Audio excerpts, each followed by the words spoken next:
Keep it short. And that's Butch to lead us in invocation. Let's bow our heads, please. Gracious Heavenly Father, Lord, we come to you tonight so thankful for all that you've blessed our city with.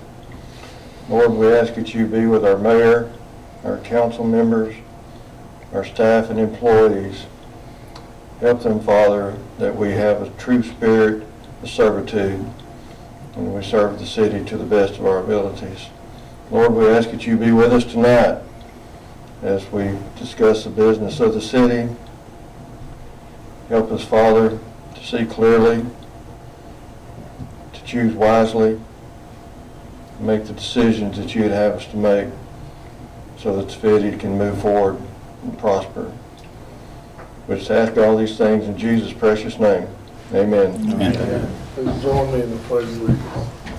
Pledge allegiance to the flag of the United States of America and to the republic for which it stands, one nation, under God, indivisible, with liberty and justice for all. Thank you. Seated. All right, let's call this meeting, regular city council meeting, March 31st, 2026 to order. Roll call, please. Burgess. Present. Hickenbottom. Here. Meyer. Here. Martin. Here. Mosley. Here. O'Rourke. Here. Perlmutter. Here. Odell.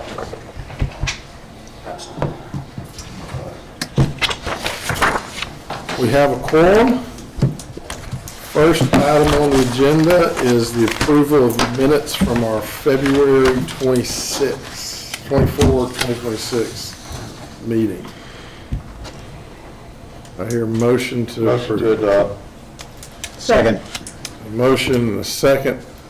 All in favor? Any opposed? All right, motion passes. All right, we've got some presentations.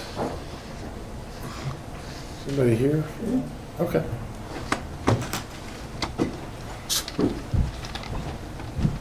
Oh, this. Hey, welcome. Thank you. This is Holly Hare with the Cooper Anthony Mercy Child Advocacy Center. Hi. All right, proclamation to citizens of Bryant, Arkansas. Whereas child abuse and neglect are serious issues affecting every segment of our community and requires awareness, prevention, and action for all. And whereas children are our most valuable resource and play a vital role in shaping the future of our city. And whereas child abuse can have lasting psychological, emotional, and physical effects that impact individuals and families for years to come. And whereas effective prevention demands of strong partnerships between child welfare professionals, educators, health care providers, law enforcement, community organizations, and families. And whereas child advocacy centers provide a safe and child-family environment and a coordinated response through a multidisciplinary team to support children and families. And whereas the Cooper Anthony Mercy Child Advocacy Center continues to serve the children of Swain County through advocacy, forensic interviews, and medical services, therapy, and prevention programs. And whereas our community must remain committed to promoting the well-being of children and families and ensuring a safe, stable, and nurturing environment for all. Now, therefore, I, Chris Treat, Mayor of the City of Bryant, Arkansas, do hereby proclaim April 2026 as National Child Abuse Prevention Month in Bryant, and urge all citizens to recognize this month by dedicating ourselves to the task of improving the quality of life for all children and families. Thank you for listening.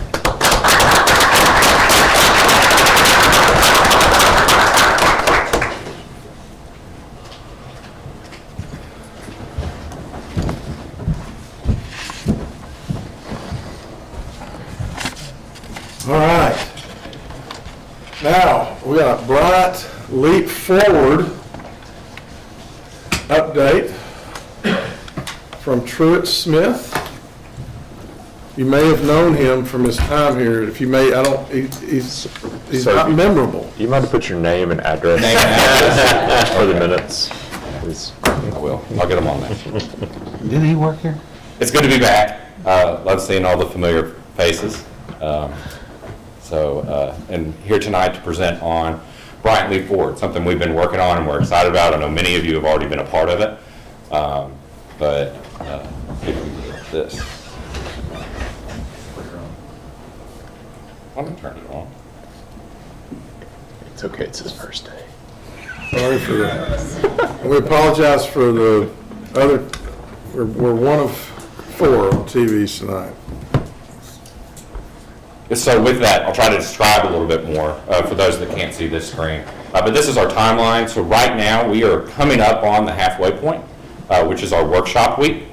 So we are in between the sort of months 5 and 6 right there. Go ahead, go to the next one. So these are some results that we've gotten from our public survey so far. It's still ongoing. It's not too late to fill it out. In fact, if you haven't filled it out, I'd encourage you to do so. And we'll have a QR code at the end. But you can go to bryantleapforward.com, and that's where our website for the entire project is, and the survey is located there. A couple of things I wanted to point out, because I found them interesting, and I hope y'all do too, is in our survey, we, of course, asked a specific question of where do you currently live? And this was kind of to get the scope of, who's answering this survey. So overall, as of about 2 hours ago, we had over almost 1,600 total responses. Of those, a little over 1,000 live in Bryant. That's a great response we've had so far. I don't want to say it's a great response and then other people not fill out the survey. So again, if you haven't filled it out, please go do so. But this has been, I think, a tremendous response on this survey. But one of the things we're taking into consideration as we're looking at those results is sort of dissecting, the opinions of what's happening in Bryant versus that opinion of what's outside of Bryant. I think both are important and both are valuable to think of, right? And then on the right there, you can kind of see what's happened week over week. So we've had some very strong ones in there. And I thought it was 27 responses per day over a 58-day period is pretty good. So, through that, so far we've done an interview process, which again, I appreciate those that were involved in that. We've had a steering committee meeting, which is what you see a picture there from in Bishop Park. And then we've been doing the online survey. And these are some of the themes that have stood out so far. From my time here, I'm sure y'all, this is nothing that's too surprising yet. I think, most of these infrastructure, rising cost of living, small town character, more recreational options, and then traffic mobility and a defined town center is something that came up a lot in our interviews and has been something that has stood out throughout the survey. So all of these things are things that we're going to continue to dig into as we go through this process. And specifically, go to the next one, at our design week, which is what's coming up on the week starting of April 27th. So during that week, Craft and Toll, DPZ, we will be in town here at Bishop Park, working through that and having a series of public meetings. We're encouraging everybody to come to those. So the first public meeting is on the 27th. That's that Monday night from 5 to 7. And then there'll be what we call like an open studio, but it's basically an opportunity to come, walk through, see what we're doing, see how we're doing it. People will be working during that time. So it's not one where you're going to get a ton of interaction from us, but you can see what's going on. And we'll have somebody there, to talk with the people that come in. And then we'll have a final public meeting at the end of that week, again at Bishop from 5 to 7, sort of showing what's come so far and then what's occurred inside of that design week. So we're really excited about that. We want to make sure everybody knows about that and can attend those meetings that way. Because the more input we get, we've had a lot so far, but the more input we get, the better this plan's going to be. And then again, the website, there's a QR code if your phone can see it.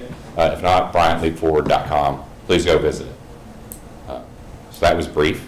Always tried to be brief. But if y'all have any questions, I'd be happy to Good job. Any questions?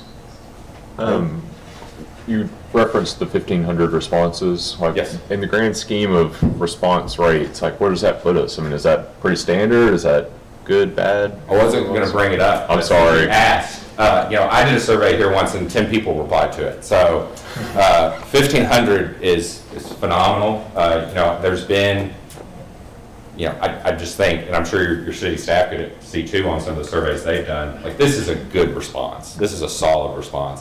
In fact, and I should have made a note of it, we've reached a statistically significant milestone. I think it's about 95% on a 3% margin based on this survey. So this is a solid survey where we're at. Again, I say all that. If you haven't filled it out, go fill out the survey. Yes. Thank you, sir. All right, thank you, Truett. Shane, come on. Shane Knight, CEO of our Chamber of Commerce. Thank you, Mayor. Several items here to bring you up to speed on. First, I would like to say thank you to the council, to Public Works, for the projects that they're doing on Parkway with the sewer and the water work that the city is providing, the infrastructure upgrades there. That has been a tremendous help in making that area extremely attractive to commercial development. So thank you, Ted, your crew, you guys for handling that. I want to give you, pardon me, update on the entertainment and event venue, and apologize, it is indeed allergy season, right? Everything is yellow. So we have received the feasibility study that has been examined and brought to the principals of this project. Our next phase is at the end of April. We will be meeting with Justin Moore's team to see their involvement both on the restaurant side and the event side. And then we will be meeting with an investor and looking at locations in Bryant for the facility. The feasibility come back at a 55,000 square foot venue with a maximum capacity of 5,000. They showed after year one a profitability of 1.6 million. That is entertainment, that is weddings, events, farmers markets, a number of opportunities that's peppered in between entertainers. That is continuing to work with Oakview Group. And if you heard of Oakview Group, that was the original group that was looking at the Bryant Arts and Music venue. They have recently put Razorback Stadium and Bud Walton under an entertainment contract, and they still want a venue in Central Arkansas. So I have met with Oakview. They are still looking at us as a city, so that is still in play there. On April 14th, we will have a meeting at the Saline County Airport with some individuals, companies from the Department of Defense in the intelligence realm. We continue to move forward in industrial development at the Saline County Airport, but I want to emphasize, it is absolutely critical that we as a city as a whole communicate with the Airport Commission. We let them know where we are at in the processes, where we are at in the conversations, where we are at and who is going to be out there to tour the airport, okay? What we are looking forward to is an opportunity that will be unprecedented for Saline County and this airport. The partners that we met with in DC that have been here, that have looked at our airport, to current partners in Little Rock, in the defense industry, in the aeronautical industry, are lined up and they're saying we're ready to come to the table and see what we can build. That discussion will proceed on April 14th at the Saline County Airport. So good stuff there. Things are moving forward. I had a conversation yesterday and today with individuals from Raising Cane's. They have not ruled out Bryant. The issue with the current location or the location they were looking at was due to some third-party contracts that could not be negotiated and they could not be absorbed by Raising Cane's. So I spoke with their real estate investor or developer today, and I'm sending them some additional properties to look at. They have a broker on contract. It's a national broker that handles everything, so I have to work through that broker. But just know that Raising Cane's still has Bryant circled on the map, and right now we're just looking for property that meets their standards and what they're looking for. Also want to let you know that, and thanks to Keith, he sent me some information on Marketplace with your Placer technology. And the mayor will be getting a phone call from an individual that has bought a franchise and is looking to build a place right here in Bryant, and he'll be getting that phone call, and that meeting will take place next week. So good news there on another development. Yes, we had to cancel Saline County Eats, formerly Taste of Bryant. That was an extremely unfortunate, and I didn't like it. I just didn't like it. But here's what we learned. Last year we had 19 restaurants, this year we had 8. Food costs right now are above 40%, and restaurants just can't afford it. I had text messages from 2 that said, Shane, we're doing this simply because of the city, but I have to eat $3,000. I'm in the hole $3,000 if we do this.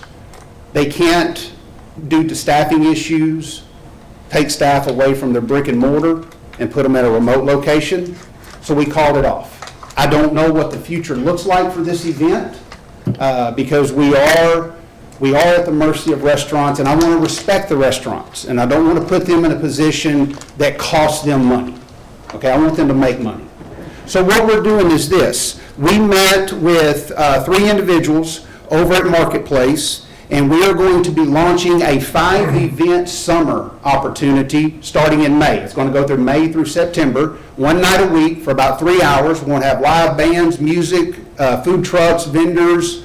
Copper Mule and Local Tavern will be partnering with the Chamber as 2 of our key members to put on a really good event for 5 months, in the city of Bryant. We'll be having more information on that probably within the next couple of weeks. The name of it, how it's going to be facilitated and run. So we're not going to just stop because this event did not come to fruition. We are continuing to move forward with providing opportunities for our businesses and our community. So with that, if there's any questions, concerns, anything for me in the chamber, I welcome your questions or comments. Thank you. Thank you so much. Thank you, for that folks. update. Appreciate it. Thank you. Thanks, Shane. Okay, we had some interviews for our opening on Planning Commission, and I'd like to recommend that we appoint Philip Lewis to the Planning Commission. You have his resume in the packet. Any questions about that? Long-term resident, engineer, architect, be very helpful. Motion to approve? A motion? Second. Second, all in favor? Any opposed? All right, thank you. Okay, this year, we have made the decision to do a State of the City in video form, which it's unfortunate that only one of our TVs work, but you will be getting this, we'll be emailing this to you, so you'll be watching on your iPads, and this will also be sent out through the press for people to see. This is something that we looked at other cities across the nation doing, and it's a great way for the residents to get a better picture of what we did last year, what we're trying to do this year. A lot more effective than me standing over there reading the script. So, ready?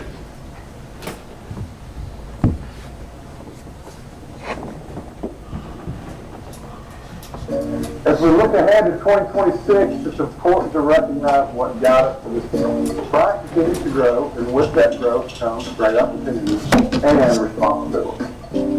Our responsibility is to plan wisely, invest intentionally, and make sure the service and needs of our residents keeps up with that growth.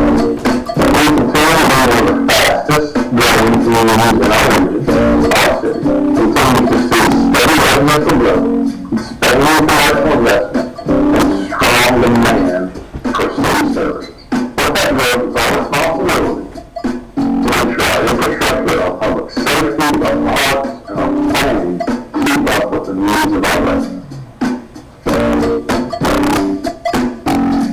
In 2025, we adopted rainwater wastewater rates according to state law. Rainwater rates went up, and minimum bill went down because we took $5 off of your infrastructure. It's very helpful conversations with our municipal planning committee and continue to build strong relationships with the cities in our county, county government, our school district, and our chamber of commerce. We also worked very hard in 2025 to make sure we're working hand in hand in city council. We know that you value the government working together to come up with solutions using the process. There's a great team of people that work here at the city now, and more people want to work here. In 2025, we onboarded 51 employees and updated many of our policies and procedures. In 2025, we completed the 2024 audit, and we're still working on completing the 2025 audit. We got our budget book award for the 8th consecutive year, and we're assisting the rest of the city in implementing the cash reserve plan. In 2025, the planning department secured over $2.9 million in grant funding across 4 departments and reviewed subdivisions supporting future growth of up to 500 new homes while beginning work on Bryant's comprehensive growth and land use plan. The biggest thing we accomplished that's been a long time coming was the dehumidification system for the Park Center. We replaced the old pullback system with a new SASC, and that's going to give us the ability to not only dehumidify that facility, but with the new fans that we installed with metal, it's going to give us more temperature control as well for that facility going forward. We also did some really important, much needed improvements, maintenance improvements with the BA, including the playground right there in front. We patched a lot of the areas of that playground. Really cool thing when you do it in 2025, we hosted the Calvin state tournament, and it's actually the first time that all divisions for that state tournament are all held on one side, and we're really there, and I think that's something that we're looking at being a staple that we have going forward in the future. And we've also expanded our internal programming offerings by 8% last year. That's something we're going to continue to try to grow as well. So in 2025, the shelter's social reach surpassed 2 million, which makes us very excited considering that we're just a town of 20,000 people. So to actually reach 2 million people who serve at the animals in our shelter is just amazing. We also achieved American status in August, which is something that we've worked for several years, and I'm hoping to maintain that throughout 2026. We also implemented the community cat program, which is the only stage in the stage, but we are actively working to help control the wild cat population across our city. This one program has increased our save rate on cats, so we are consistently 100%. Every cat that comes into our shelter is saved with a handbook, which is just absolutely amazing. And then the other thing that we did in 2025 was that we secured multiple grants through the Best Friends Animal Society, and that was a game changer for us because we were able to purchase things that don't normally get covered in our budget. So just 2025 is just an amazing year. In 2025, the department maintained its also cost money. We finalized the design for a new area apparatus. We received a grant for free airports and promoted some personnel. In 2025, we celebrated the retirement of Captain Chris Wilson and Battalion Chief Alan Cave. Both of them had 20+ years of service with our department. Our 2025 officer name was Battalion Chief Peter Christmas, and our 2025 firefighter year was Christopher Chandler.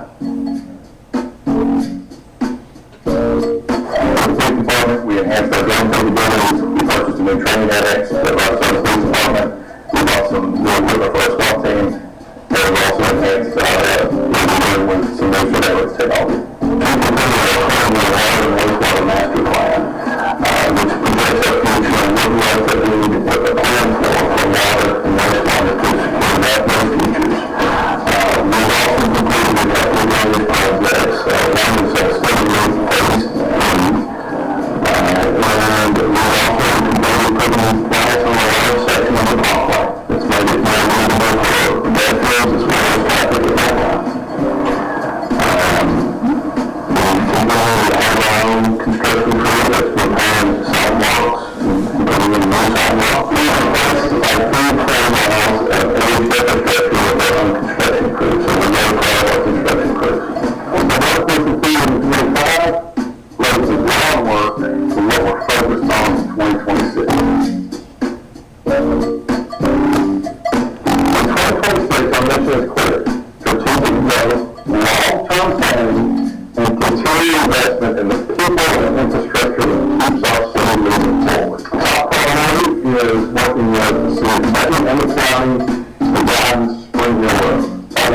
2026 to implement portions of our new tax reserve policy, making sure every tax dollar is working. Some will see the new approved website. I really want you to focus in on the financial transparency piece. The news every resident, they'll go in and see that every dollar is met. That's to go. We're looking at fine-tuning our policies, making sure that our pay is competitive, so that we can always recruit the best talent to the city. Working to complete the 2025 audit, pursue a ninth consecutive budget book award for exploring and aligning with funding for fleet vehicles, and developing 5-year capital operational plans with the other departments. I'm also quick completing the update to the comprehensive growth and land use plans, analyzing growth trends after legislative changes, coordinating with surrounding agencies on adjacent developments, and pursuing additional grant funding, as well as identifying improvements needed in city codes and ordinances. So 2026, honestly, our biggest going on in the construction right now, and that is for the parking lot lighting for the crosswalks and sidewalks here in Bishop Park. That's something that I think we're popular. We talked about after 10 years ago that the need for lights here in Bishop Park. So we're really excited that in the next few weeks we're going to see this place lit up and it's going to improve our safety and everything after dark. We're going to finish wrapping up some more upgrades with the aquatic center that we started last year. We also are going to be connecting a trail from Aquatic Park to Rose Park, connected trail, and hopefully getting that overlaying the rest of the trails within Rose Park. We have a few more upgrades in Rose Park, and we're going to continue to look at expanding our internal programming. So looking for 2026, we have several things that we are getting ready to do. And the third is we're going to explore proactive health financial education, evaluate our long-term facility needs. Fortunately, we had a little bit of damage that the business has learned from the business study event. And again, update our internal protocols, which we always do. It's an ongoing process. And maintain and maintain momentum, as well as fill key personnel vacancies. One other exciting bit of news in 2026 is that our mobile adoption unit will go into service in March, and we're just excited to bring this new. What the is? I guess that part did not convert. So 2026 is looking to be a good year. Also across my area, upgrade the HVAC system here at Central Station, and place our new air apparatus and new air packs in the service. So I'd like to see everything's on off. We've looked at the pay scale, we've worked together with some other support agencies. It's about improving the renovation of our training annex. That's going to help us enhance our training capabilities. And all of them, we just want to stay involved in our community, just to continue to increase our community outreach. So, we're doing a very large plan expansion of our local improvement plan that will sustain growth for the city for the next 25 years with the projected growth that we are expanding the plan in mind in 25 years that will take us for the next 20 years. We will be doing that with a lot of our own people, so we're really good about that. We're really excited about that. We will continue to work on drainage projects. We have one that should be finishing up on Baldwin Place. It's been one that's been really good for a long time. And Stanley Phase 5 will begin this year. We have also involved with our parks and our planning department and start doing some trail projects, so we're excited about that. We're also going to continue to rehab our wastewater system and infrastructure such that we're on board and doing $1.5 million water storage tank. We're moving forward bypass this and we're trying to see that happen. There's a lot of problems that we have with our water system. They're not just projects, there are commitments to be proactive, transparent, and keeping this city moving forward. Together, we're prepared for the future, but also protecting those things that make life such a special place to live. Thank you for continuing to be part of our story. Looking forward to what 2026 brings. Thank you, everybody, for taking out time to help produce that. We'll be able to get that out there to the residents, and hopefully lots of eyeballs on that. All right, next, public comments. We've got a lot on the agenda tonight. You got 3 minutes. We definitely are so glad you're here. We want to hear from you, and we want to serve you. So let's go ahead. I know we got a couple right here on the front row. Who wants to go? Kermit, you want to go first? Come on up. You got, okay, there we go. Chivalry. Thank you, sir. Come on up. I am Evelyn Spoonholtz, and I live on Dogwood Place Drive. I got a $317 water bill that was supposed to have a leak back when the ice and snow was on.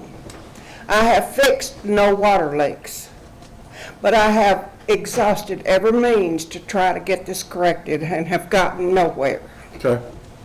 So I'm pleading, look at it, do something. If you got a leak, you have to fix it before it quits. Yeah, I gave you my card. Yes. If you will email me as soon as you can, we will get you with the water department and get to work on that. Well, I've been to the water department, and this Mr. Fournier I tried to get a hold of him. He never called me back. Okay. We'll correct that. So, I don't know where else to go. Since then, have your water bills been lower? I live by myself. My normal water bill is $46. That's the minimum. And I asked them what my May would be, and they said minimum. But I have no fix, no leaks. Yeah, we'll set up a time and bring you in and dig into what's going on with your bill. Okay. Okay? Thank you for coming. Mm-hmm. Let me know when you come, and I'll come up here with you, because you're in my ward. I'm Kermit Gray, retired Lieutenant Police Department, Bryant. I've spent 20 years serving Bryant, and I hate to upgrade you, ma'am, but I got a $2,000 water bill total for 2 months, and it's now down to $200 a month. Well, And I've had to replumb my house, cost me $15,000. They put meters on my meter outside, and I'm still losing 90 gallons a day. Leak Tech ran checks on my house. They're saying nothing's flowing.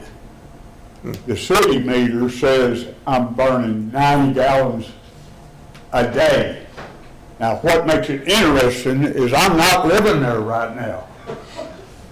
And when I came out, and the water people have been nice to me, and I have controlled my emotions, but the city street department, when they repaved the street, left this high pavement outside my house with no curbs. Every time it rains, it floods my house. It's washed away my front yard. I have almost 2 acres. It's done my backyard. The creek behind my house floods. It's washed out my swimming pool. It's carried my 3-wheeler to Alexander. I had to go get it. It washed out my fence at the back.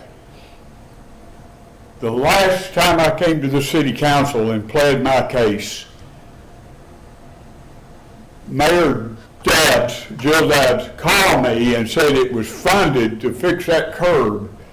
My neighbor across the street built his own curb before he died, so now it still comes more to my house. I don't know about you people, but a $2,000 water bill puckered me up pretty bad. Sure. And I am retired. I lost my wife last year, or 2 years ago. I don't know what to do. I called people. They said they returned my call. I've never got them. I'm at my last rope. So if it's funded, why isn't it fixed? That's all I need to say. Yes, sir. We will get a meeting with you ASAP. Okay? Can we have your, where you live, your address? 704 Ruth Drive, you can see where my used to be beautiful lawn now has had roots, where it's washed it all out the back. And if you want to come over when it rains, that creek behind me is plugged up, and I pointed that out to them. Okay. And Mr. Gray, you currently have the water turned off at your house, correct? It's turned off, and I'm using 90 gallons a I day. just wanted to bring that up, yeah. That's why I moved out of my house. Fortunately, I have a friend I'm living with. What do you do? Thank you for coming. Thank you.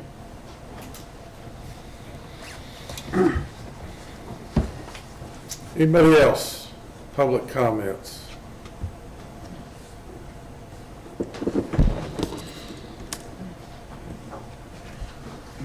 Hey, Richard. You know the drill. I do. I'm Richard Jacuzzi, and I am here to speak on the condemnation proposal that's on the agenda. I think I know all of you, so I'll skip some of them, but just one quick thing to say how we got to where we are. This was initially over a subdivision that fell into a loophole that didn't have to abide by any of the city regulations and didn't have to abide by any of the county regulations. That loophole has since been closed by the state legislature, so hopefully fewer residents will have this same problem going forward than what we had then. But the subdivision that's back there, basically was pushed through before Mr. Havens even purchased the property. No notice was given to any surrounding residents, and it's questionable whether any was required or not. But we are where we are. So I didn't get wind of this until today, so I'm not super prepared on it, but I did get a chance to skim the proposal that's out there. I guess the biggest thing that I would argue with is, it's framed as it's a necessity, and this is really not a necessity. This is more about money than it is necessity. Nothing's new. There's pending litigation, and I'm sure Mr. Perry can speak to this, that a lawsuit that's pending that wasn't even answered. So there's a couple of representatives here from the subdivision that are there, and I would urge you at the very least to table this till next month, and so we have time to spread the word, and you can hear from some of the actual residents of Wildwood, of which 70% voted to amend their protective covenants to strengthen those to specifically disallow what on the agenda for tonight.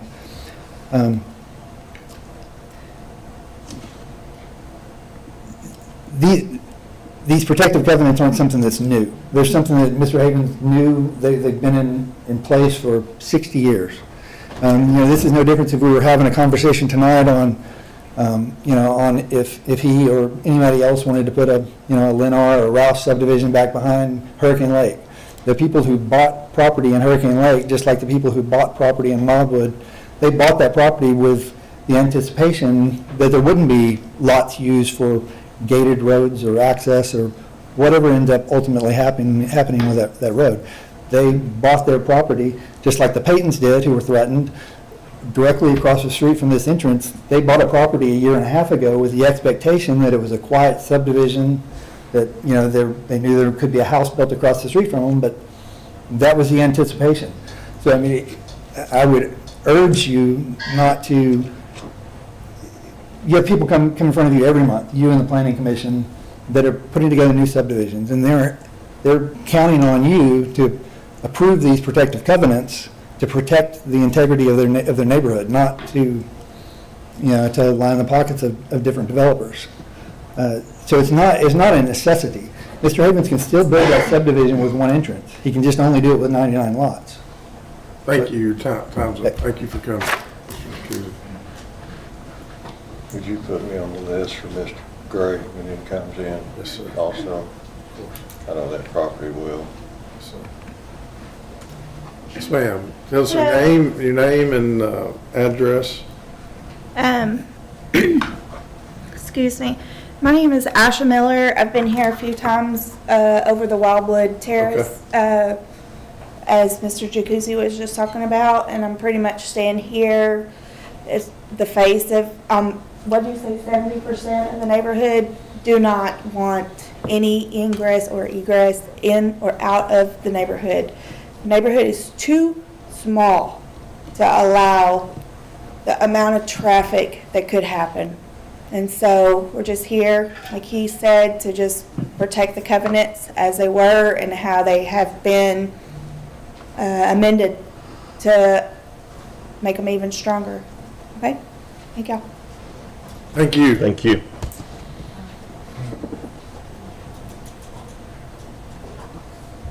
Anybody else?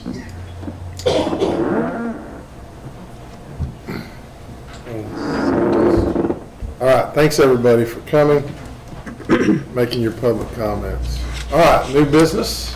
Mr. Mayor? Yes. Point of order, I'd like to suspend the rules and add an item to the agenda. Okay. After item 19, an executive session to discuss personnel issues. All right, so we got a motion, suspend the rules, add an executive session. I will second. Motion second, executive session for personnel issues. Item 20. Got a motion, a second.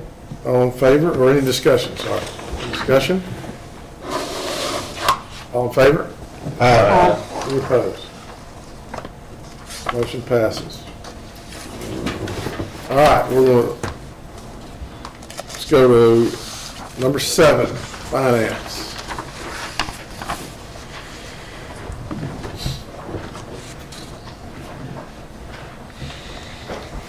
Okay, I've got a big stack tonight, but the first one's the regular report for the ending of February. I've got page 4, sales tax for this period was over last year's amount and is currently year-to-date over budget. That's really good. The Arvis conversion is going well. On my mayor's memorandum, I had that we still had that $100, but since then I've been able to find out that that was Fund 535 that wasn't showing up on my pool cash report at the end of the year. So now we're all done. Perfect.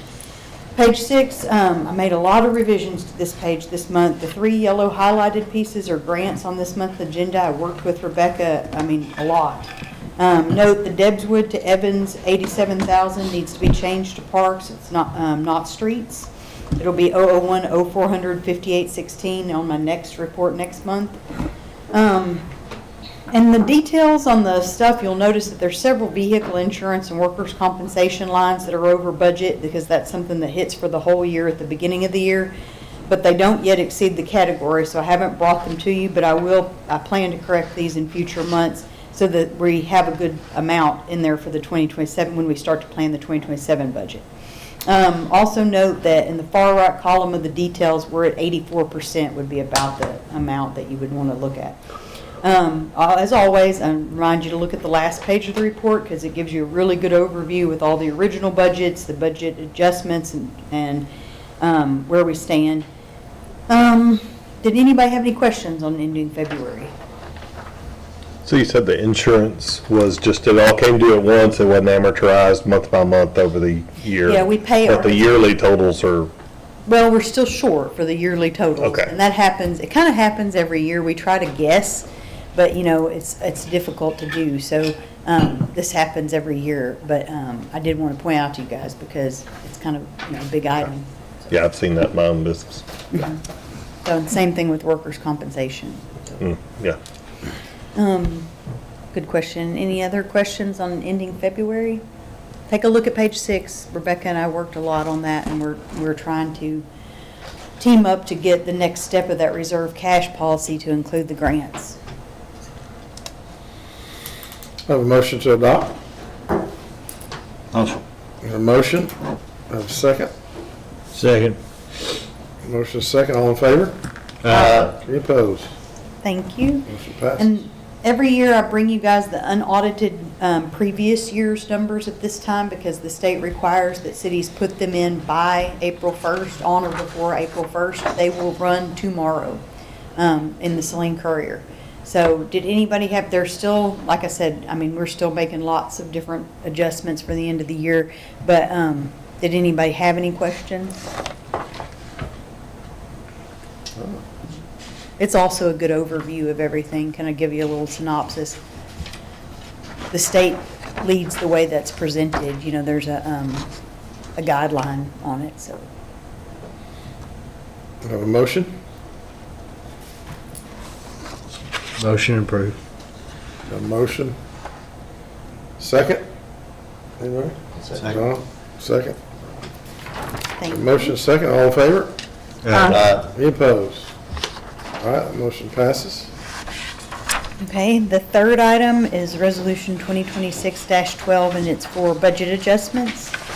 Let me get that out of my packet.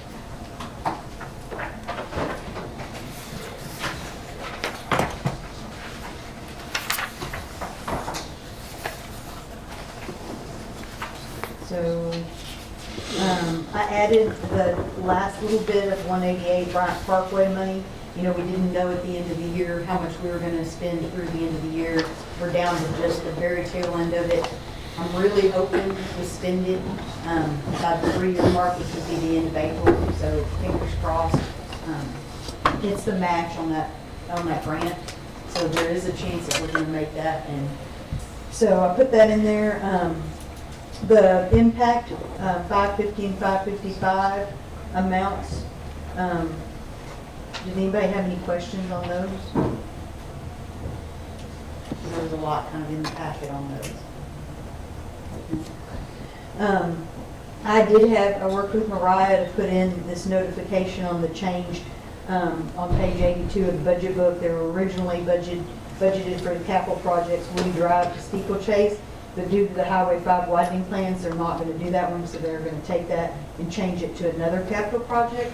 That doesn't really change any of the numbers, but since we list our capital projects out separately in the budget book, we thought this would be a good way to bring it to you guys and let y'all know that was happening. I got the police department request for changing the 76,756 on all of the things that they would need to do to get 411 Royal Lane up and running. Did anybody have any questions on that? Yeah, where's that extra $76,000 gonna come from? You know my answer to this point, it would be savings. So, you know, we can look collectively for any places that we could have, you know, savings in the current year, but I don't have any specifically picked out at this point. Chief, any ideas? That was the plan all along. When we brought it last year, we said it would take, after we buy the building, it would take 50 to 60,000. Prices have gone up too, though, on a lot of stuff, and we ended up doing, we're gonna have to replace all the HVAC. It's no good. But when we came last May, that was the plan. It would come out of general fund. We don't have that kind of money in our budget, to be honest, but that was the plan all along, and we were told we would come back when we actually had numbers. We couldn't get into it. We didn't actually get into the building until January, and we just recently got it. And we saved the city about $10,000 to $12,000 because we used our people and a bunch of inmates to actually do all the demolition. Unfortunately, that is the only source. Yeah, and I think we budgeted 30,000 for that at the time. At least that's the number I think we have in our packet. It was 50 and 60. That's counting everything. Some of that stuff we bought with grants. Yeah, yeah, appreciate the grants. That was everything, 50 to 60. So this will be everything. Some of the stuff we already have. We've already bought the mats, the picture tactics, the televisions that are on the walls because we're not doing screens. Yeah, can we borrow those for in here? Yeah, ours work. chairs and tables is the big thing we have left to buy. And really, this is just getting the bathrooms situated. This building's not been touched basically since it was built. As we got in there, and it was left in horrible condition, to be honest. Really bad shape. We'll show you. When we get it done, we get pictures of what it looked like, what it looks like now, what it's going to look like. It was really deplorable, to be honest. Actually, it was disgusting. Yep. Good questions. Any other questions on the budget adjustments? Thank you, Julie. Have a motion to. Mr. Mayor, before we Yes, do the go vote, I'm going to recuse myself from voting for this Okay. due to conflict of interest. John Martin's going to recuse himself from voting. Do I have a motion to approve? So moved. All right, we got a motion, Butch. Do I have a second? Second. All right, second. Jack? All in favor? Any opposed? All right, motion passes. Thank you. Okay, last item, but kind of the most exciting one, I think. Every year it's another timing thing where we finish the budget for the prior year, we adopt it in January, we have 90 days to do any kind of beautification of the document and get it ready to submit. And so we submitted it earlier this month, and I think it looks really good. I've got my copy that's bound. My office can bind copies for any of you guys that want a bound copy. I encourage that, but then you can take your notes and keep track of everything. And the only thing I found so far that was a mistake is the major vendor list in the back got cut off. It's page 86, and the bottom part of it got cut off. And so I will email you guys probably a corrected version, but also we're going to do some work on that document, the major vendor list, and update it, even further. And we're going to remove some items, and I'll make note of all of those changes. But I think it turned out really great, and there's lots of good information in here. It's up on the website. Did anybody have any questions on the completed document? That's great. Awesome. All right. Budget book approval. I have a motion. Motion. A motion. Seconded. Second. John Martin. All in favor? Any opposed? Motion passes. Thank you, Joel. Thank you, guys. All right. Now, Ashley, our city attorney, is ill, so she's not here. This is an ordinance to waive the conflict of interest. The TYG Landscaping, who was selected, was qualified for our mowing contract, is owned by Chandler Pruitt, who is a firefighter. So if we want to allow Chandler to do that work, we're going to have to pass this ordinance. Make a motion, we suspend the rules and pass the first, second, and third reading by title only. Okay. You heard the motion? Can we add some discussion? After we second, yes. All right. Yes. Go ahead. The motion second, all in favor? Aye. Any opposed? Motion passes. Okay, what question do you? Yeah, so, obviously there was a competitive bid process. The motion or the ordinance doesn't specify how the selection criteria was made and why this particular company was the most qualified. So I think just on the air of transparency, Sure. would like to understand how we selected. Yeah, or who was on that committee? It was, Myself and Nicole, was that Tommy? We looked at him, he was the lowest bidder as well. Okay, So they were all pretty comparable, but he come in $7,000 on okay. I think that's, How many bids did you have, sir? You thought? 4 total, we have just qualified. thank you. Okay, that does clarify the matter. Thank you very much. And I can say he does good work for the Historical Society. Yeah. All right, just so for the record, I don't know if that got on the recording. So the answer was he was the lowest and the most qualified, and there were 4 different that applied. Is that, I agree with you Thank you. 100%. Let's get it on the record. Yep. Okay. Yep. All right, so, ordinance 2026-303, an ordinance waiving a conflict of interest and authorizing the city of Bryant, Arkansas to enter into a contract with TYG Landscaping owned by a city employee, declaring an emergency and for other purposes. Do I have a motion to adopt? Butch? Second. Second, Walter. All right, need a roll call vote, please. Martin, Yes. Mosley, Yes. O'Rourke, Yes. Perimeter, Yes. Odell's absent, Burgess, Yes. Higginbotham, Yes. Meyer. Yes. All right, motion passes. Motion to adopt emergency clause. Got a motion to adopt a mercy clause. I'll second it. Second, John Martin. Roll call vote, please. Burgess, Yes. Higginbotham, Yes. Meyer, Yes. Martin, Yes. Mosley, Yes. O'Rourke, Yes. Perimeter, Yes. Odell's absent. All right, motion passes. Thank you. Okay, next on the agenda is our resolution for friendly condemnation. Just a reminder, this was a neighborhood that was approved and annexed by the city. We have the owner here, Mr. Havens, and his attorney, Mr. Perry Young, and then we have planning and fire.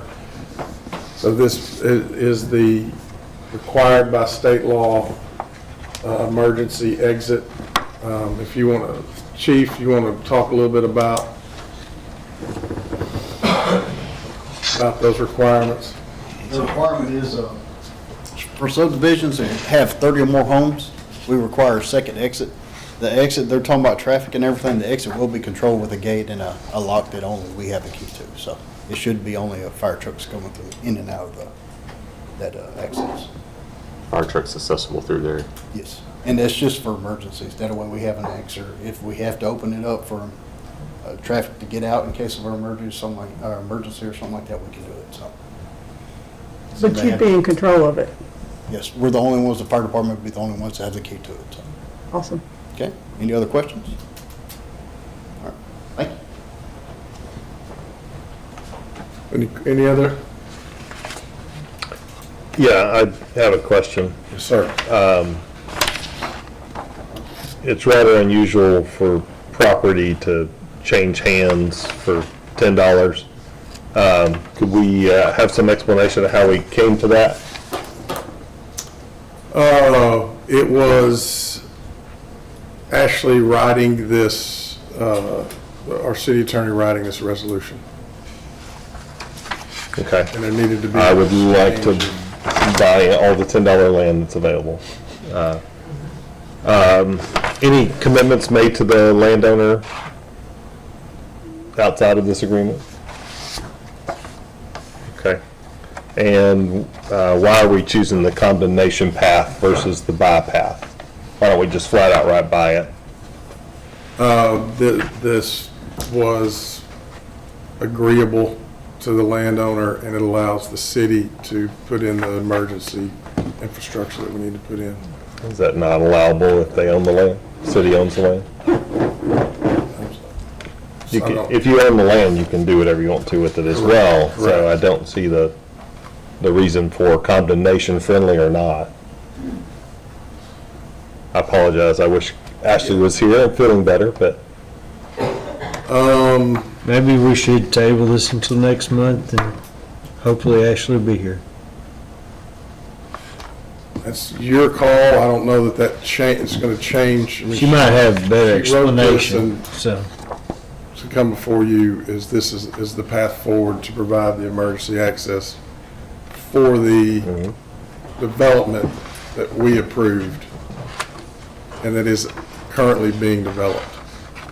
I don't know if you'd like to hear from Perry or? I'll take answers from anyone, I'm not. Yeah, and will this, if it's passed tonight, will it have any impact on y'all's proceedings through the next month? Like, I mean, not gonna, there are not gonna be 30 homes built in the subdivision in the next 30 days. Come on up.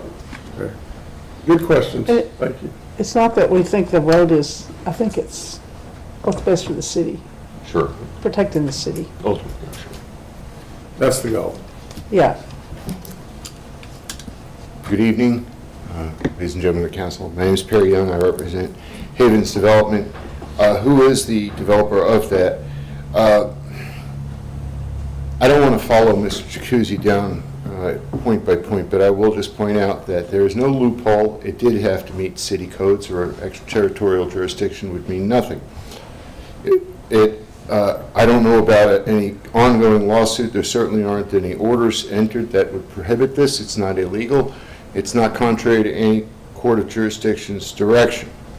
To the extent that Mr. Jacuzzi may again try to file another case and again stop up the works, that is his right to do, but at this point it is within the council's ambit to accept that, and it is a tried and true tactic that has been used before. Pack this room with 50 people, you've all seen it, most of which don't live in the city, and they're all going to try to get you to table it for as long as humanly possible.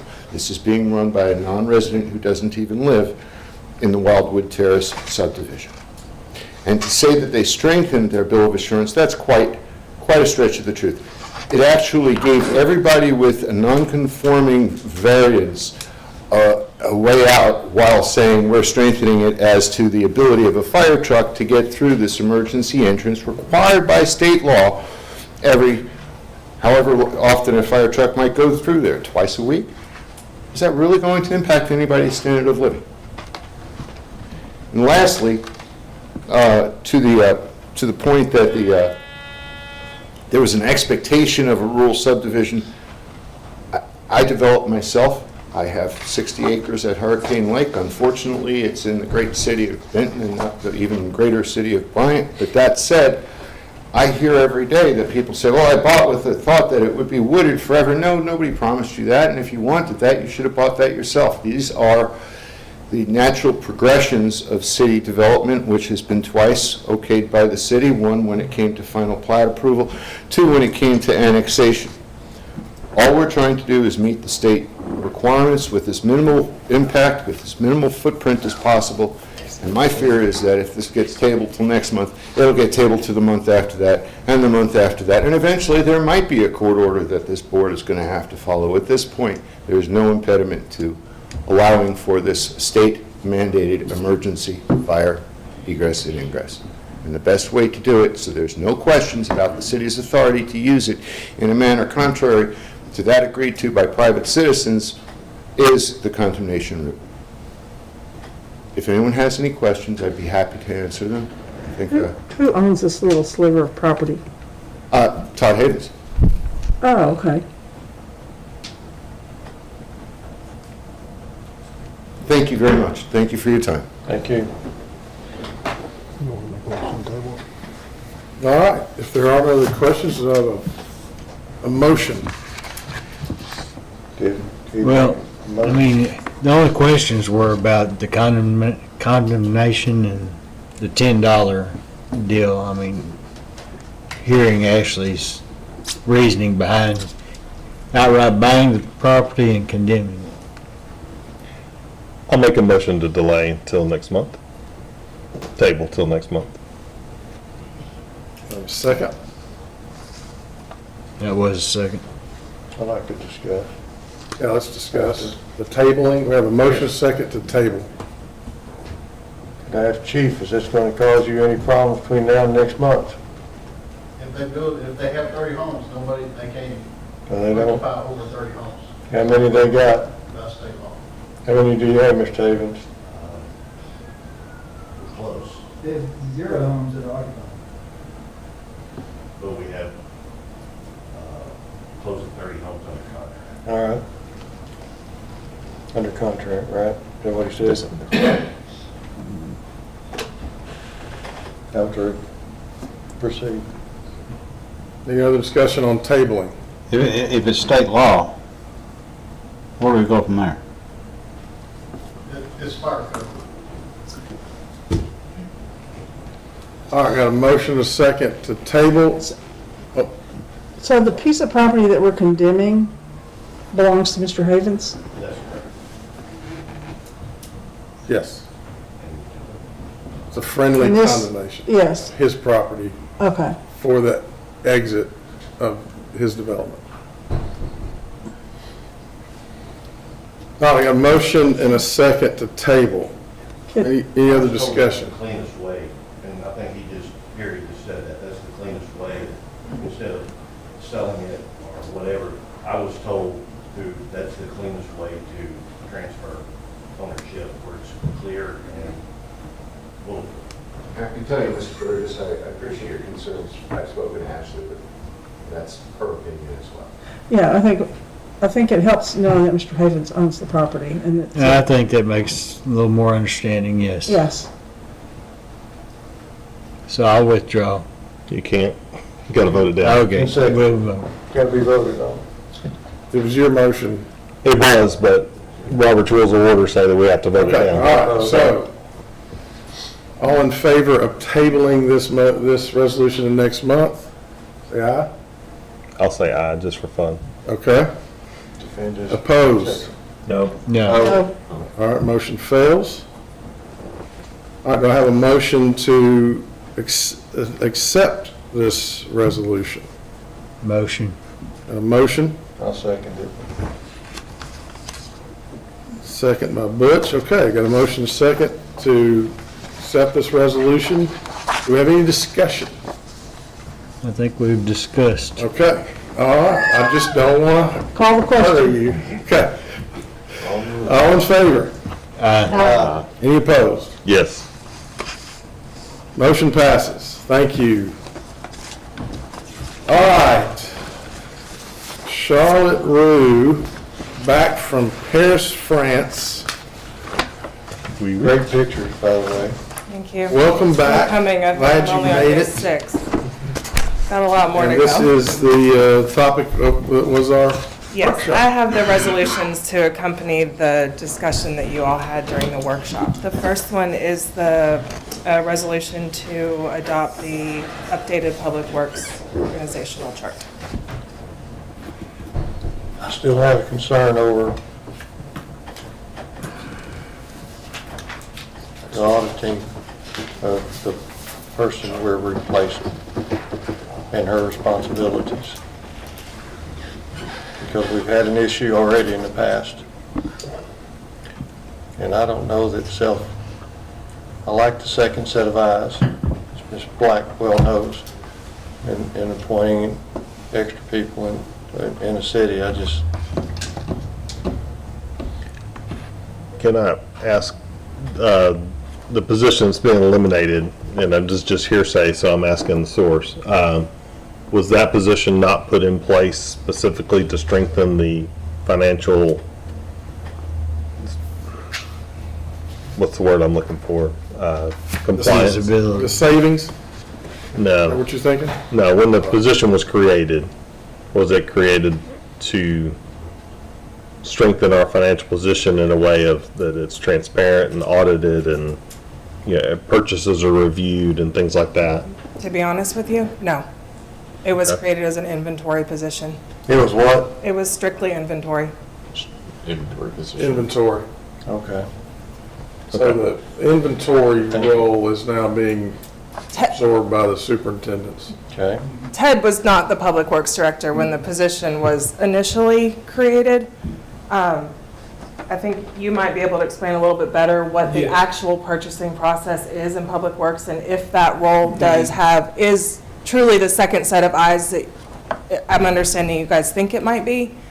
I Yes. think you might need to explain that a little Yeah, bit. essentially the inventory control analyst, inventory control does not do the purchasing. They just maintain the storeroom and the stocks associated. And they categorize what is missing, what we need to resupply, and that's handled by a separate purchasing department. And the purchasing department has when you were saying earlier, Walter, it's like, I've approved everything, but it's got like 2 or 3 tiers before it even gets to me. So I mean, I'm looking at the final thing, so it's not even handled by inventory. And then there's already 2 departments out of 4 that inventory doesn't even manage. So there's a big gap in what that position even covers. And so it was just a good opportunity to clean it up and put it back underneath the superintendents and move forward. I asked Joy, when this comes through you, does it still go through the reviews after the purchases? Okay. All right. And I will say, the credit card policies, some of the things we've adopted in the last, how many months, 3-4 months, have cleaned up a lot of what you were concerned about and we've talked about. Citywide, not just with the public works. Thank you. Yes. Thank you. Any other questions?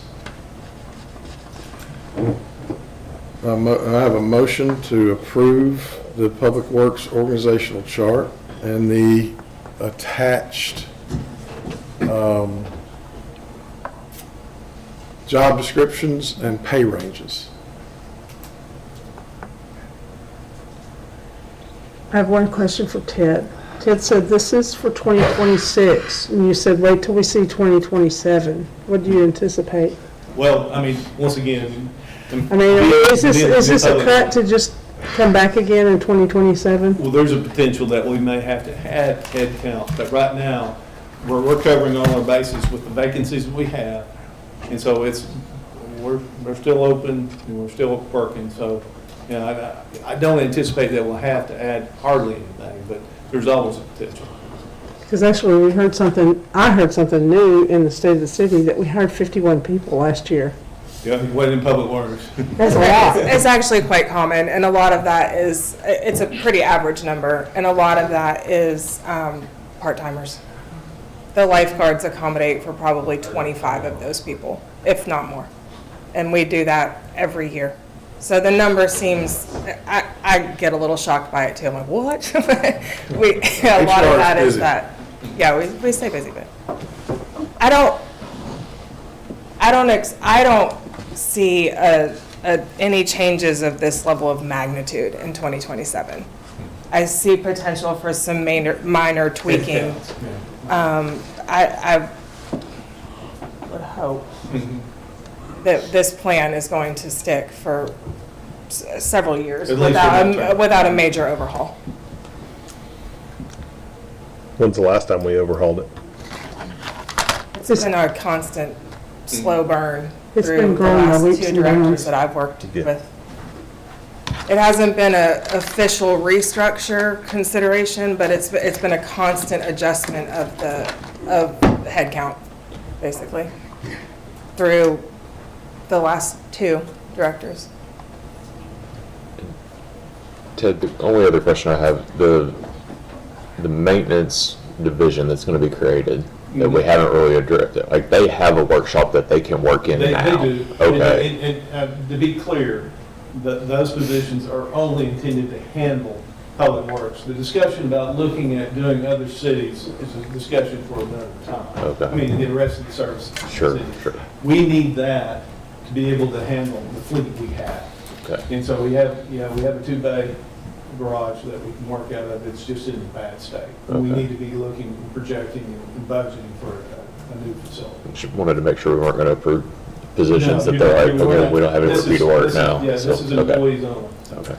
Like I said earlier, I think what Ted's really worked hard at is making sure the talent and the expertise that we have in the department is being used to the best of their ability, and matching those talents to job descriptions and positions. And some of this is folks that have been with us a while as they've grown and gotten more certifications and taken on more responsibility. These are a lot of homegrown talent that now are really thriving in public works. I would agree with that 100%. I like it a lot. 20 years I've been watching it, I guess, coming through the development, watching them grow. It's been impressive. Yeah. It's what their capabilities are, what they've learned. I make a motion to update the Public Works organizational chart. Okay, have a motion? Here a second. I'll second it. All right, have a motion and a second. All in favor? Any opposed? All right, motion passes. Thank you. Thank you. All right, now our aquatic specialist. Any more questions about that position? To approve. Motion to approve? Second. Second, we'll give that to Lisa. Shorter now. That's second. And all in favor? Any opposed? All right, and now the new grants manager position. Any more questions for me about that? Absolutely. All right. Is that a motion, Bill? Motion to approve. A motion to approve. Second. Second. All in favor? Any opposed? Go, Rebecca, go. Go, Rebecca, go. Go. All right, now, Thank you. thank you guys very much. Thanks for all of the hard work. And guess who gets to give us some more resolutions expressing willingness to apply for grants? And congratulations on the Metro plan, right? How much we get on that? 820 6? something thousand? 4? $824,000 for the trail that will connect eventually all the way to the Southwest Trail. And as you know, that's going to be a major project from Little Rock to Hot Springs, and we developed the Alcoa 40 Park. And when the Southwest Trail's done, we will advertise that. Come to Bryant, stay in Bryant, hop on the Southwest Trail in Bryant. And so that's a big That's piece what of that. school worked with on Yes. granting. Very helpful. Next job's to get grant funding for grant personnel. That's good. I hadn't thought about that, John. Your birthday. All right, sorry. Go ahead, Rebecca. So the first resolution is to apply for the RDOT TAP grant. This is actually a recreational trails program under the TAP program.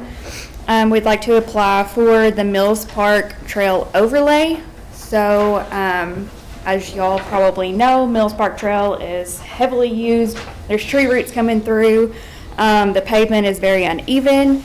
So we basically just want to overlay what is already there, so it would still be at that 9-foot wide trail. This is an 80-20 grant, so we would be applying for $157,680 with a 20% match of $39,420. Motion to, I'm sorry. discussion. No, motion to adopt. Motion to adopt. Second it. All in favor? Any opposed? Motion passes. I don't know why I whispered that. The next resolution is to apply for the RDOT TAP grant. Basically, we're putting in 3 applications for the TAP grant. This one would be for a new trail, and it is Raymar Road Trail. So it would connect to Bryant Parkway Trail and then go east down Raymar Road and then stop where South Shobe Road, that intersection is. This would be for design, right-of-way, utility relocation, and construction phase services. Again, this is an 80-20 grant, so we're applying for $448,446.80 with a 20% match of $112,116.20. Motion to adopt. A motion to adopt. Second. Second. All in favor? Any opposed? Motion passes. Okay, and then the last one is for the RDOT TAP grant. This is for the Midland Park to Highway 5 trail. We were awarded part of design through the Metro Plan TAP grant, but we weren't awarded everything that we asked for. We were only awarded $270,000. So this is to fund the rest of the design, the right-of-way acquisition, and utility relocation for this trail. So we would like to apply for $111,932.80 with a 20% match of $27,983.20. Is that listed in the resolution? Motion. It's in your item history sheet. The price Yeah, is an item history sheet. thank you. Got a motion, a second? Second? Second. All in favor? Aye. Any opposed? Thank you. Motion passes. All right. Now, this is, Ted, come back up. We had a weird technical thing, like this was appearing in the agenda on the website, and then it disappeared and come back, and I don't know what was happening, but it's just discussion. Does everybody have this in front of you? You have this, You have copy the of lead. this in front. Okay, good. This is just for discussion only, this. Yeah, I mean, we can act, it doesn't require a resolution or ordinance, it's just something that Public Works wants to engage in. We're actually, after this last freeze, like Mr. Gray experienced and things like that, numerous residents were seeing frozen, busted pipes. If any of y'all have attended our water sewer advisory, you know we're big advocates of the water scope monitoring system that you can look at all of your water usage. It will even send you text notifications and let you know when you have a problem. It's got some proprietary algorithms in it that can tell when your toilet's leaking. But it also has an alarm system in it, and it's really intended for the homeowner to set it up to notify themselves when they experience a major leak. Well, during we have access to WaterScope that we can see the city as a whole because we take a look at everything to see how much water we're consuming. Are we producing enough? Do we have enough in stores? But we're also able to see individual homeowners. And it's very vindictive of when you rock along and you see normal usage. And for the record, our normal house usage with people in it is anywhere from 90 to 250 to 270 gallons a day. But when you have a line bust that's maybe a 3/4 inch pipe, that'll quickly go to 3,000 gallons or even farther. It'll break 10,000 gallons a day. So if you rock along and you look at your trending, all of a sudden this thing spikes up. And you know that homeowner's got an issue. So during the winter event, we were getting on and we were trying to attempt to talk to people about that. But you're really it's kind of a legal situation too, because if you're monitoring somebody, they may not want you monitoring, and you can't cut services off to people. So you have to make that soft contact. So what this does is this gives us the ability to, on a weekly, this is a trial, we're going to weekly pull up WaterScope, look at all this, where we're looking for that spike. And when we do, we're going to call them. If they have a phone number or an email on record, we're going to contact those folks and say, hey, we think you got something bad going on here. That's why it doesn't rock on for like 3 weeks or into the next billing cycle, and you get a $2,000 water bill. So one of the sticking point is where do you stop? We got 8,000 customers in the city. So do you do all? No. What you do is we have to do something reasonable. We start with around 30 customers and look, but you're looking for that spike. And on normal days, you might only see 1 or 2 or 3 or 4 a month. But during winter events, you can see quite a few. So we want to be able to enact this policy. Like I said, it doesn't require a resolution or an ordinance, but we'd like to begin on this next billing cycle to be able to do that. We value our customers, and we think it's a service that we can provide for them, and I think they'd be very appreciative.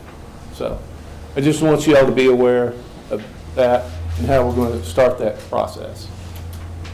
Any questions? Thank you. It's great. Thank you. You're very helpful. All right, we have now we have item 20, which is executive session. The council, Lisa, is it who's all invited? Council and mayor? Yep. And that's it? Absolutely. All right. We need the mayor. So if you want to leave, you can leave. You don't have to wait for it.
Back.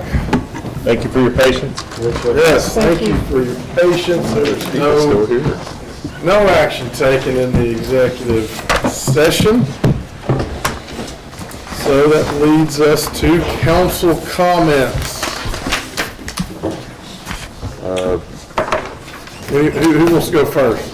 Bryant Rotary Duck Derby is the, first weekend in May? Is that right, the second? First Saturday in May. Buy your duck derby, buy your rubber ducks. It's a pretty cool event they do. They've got a 5K with it too. So sign up and run the 5K. Got a whole group from the pharmacy doing it. Are you selling ducks? I'm not selling ducks. I'm actually not on the Rotary at all. So just shameless plug here. So, Yay. I'm a Rotary member. I just wanted to say how much I appreciate Shane Knight's work for economic development. Of course, I work in the defense industry base, so I see the potential of what he's trying to organize, although I don't know what it is yet. I do see the potential of what he's doing, so I would encourage all of us to hear that plan out, and if it's a good plan, then I would encourage you to support it. So those are some of the highest paying jobs that we could bring to our city. Outstanding. Not that I'd like to thank the department heads for the very detailed reports they did on the monthly that came in our review. There's a lot of details in there, and I appreciate all of them. Good, thank you, Butch. Anybody else? All right, I just got a couple. If you have not gone by, I want to thank City Council for funding the parking lot lights at Bishop Park. It's a huge deal. The softball lights are working. If you haven't, before you go home, drive by, and those of you that you know how it's just pitch dark. Let's just get some straps over there now. We're working on it, but anyway, thank you for funding that. That makes a huge difference. I think we're all going to sleep better at night knowing you can see. I think that one gets extra credit for being here on his birthday. That's right. That's the last point. I was going to make. Happy birthday, Thank you. John Martin. Thank you. We were glad you were born. But man, There's a lot of people that aren't. There's a lot of people that aren't. You're looking old, man. A lot older than last time I saw you. All this fell out, and then this is pretty good. This is downhill, Jack. Yeah, that's right. Downhill. Oh, man. All right. Well, with that, thanks, everybody. Have a motion to adjourn. Motion. All right. Thanks, everybody. Happy birthday, Appreciate John. it. Thank you. Thank you.